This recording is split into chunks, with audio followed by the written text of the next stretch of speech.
বাংলাদেশের চলচ্চিত্র জগতে রাজ রাজ্জাক ছিলেন এক উজ্জ্বল নক্ষত্র।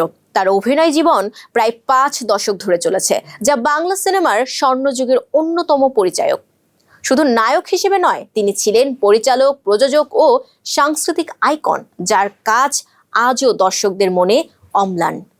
1970-এর দশক থেকে রাজ রাজ্জাক বাংলা চলচ্চিত্রে প্রবেশ করেন এবং দ্রুতই জনপ্রিয়তা অর্জন করেন। তার চরিত্র সবসময় প্রাণবন্ত ছিল, রোমান্টিক, নাটকীয়, সাহসী, কখনো বা আবেগী।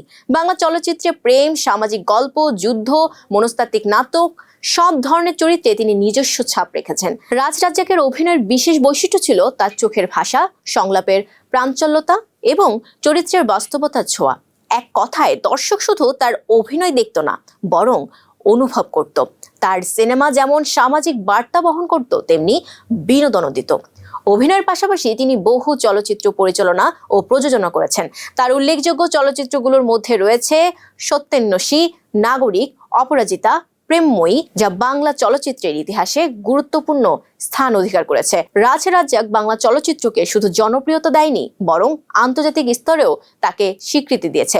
বাংলাদেশ জাতীয় চলচ্চিত্র পুরস্কার সহ বহু সম্মাননায় ভূষিত হয়েছেন তিনি। তার জীবন ও কর্ম প্রমাণ করে রাজ রাজ্জাক কেবল নায়ক ছিলেন না, তিনি ছিলেন বাংলা চলচ্চিত্রের সাংস্কৃতিক প্রেরণা।